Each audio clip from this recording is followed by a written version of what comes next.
Hi, I'm the director for Common Knowledge Trust. In the early 70s, I and hundreds of families developed what is now known as the Birthing Better Childbirth Preparation online courses, one of which is specific skills for those wanting to have a VBAC like yourself.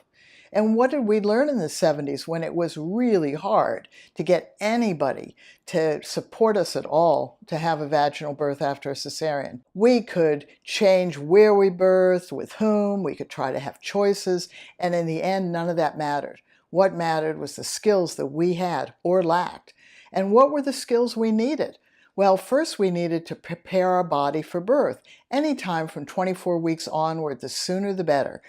This is a big object coming out of us. We had to learn to open up. We were in fact told, like you, to do pelvic floor exercises, tighten up, have strong muscles.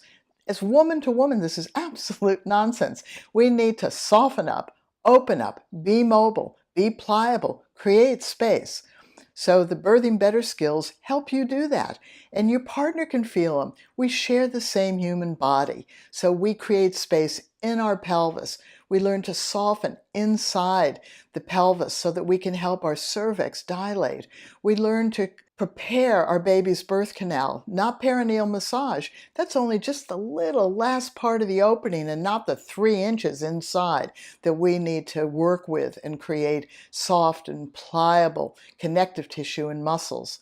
And then, of course, we needed to learn good coping skills like breathing, nonverbal and verbal communication to ourselves and to our birth coaching partner.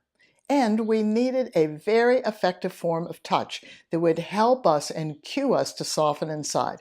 Because what are the 2 reasons that women have cesareans? Usually if they're non-medical, delay in first and second stage, and because you don't cope with pain. It's as simple as that.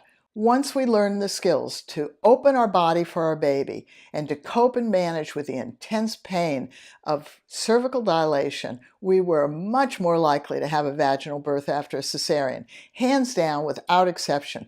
So get this mini course, and we're going to give you a few of the resources in the Birthing Better course that's specific for VBACs. And we hope you get the rest of the course and get stuck in. You want a VBAC, we want you to have it. We can't make you learn the skills, but really, it's common sense, isn't it? You got to do the hard work. And if you have the skills, you'll do the hard work better.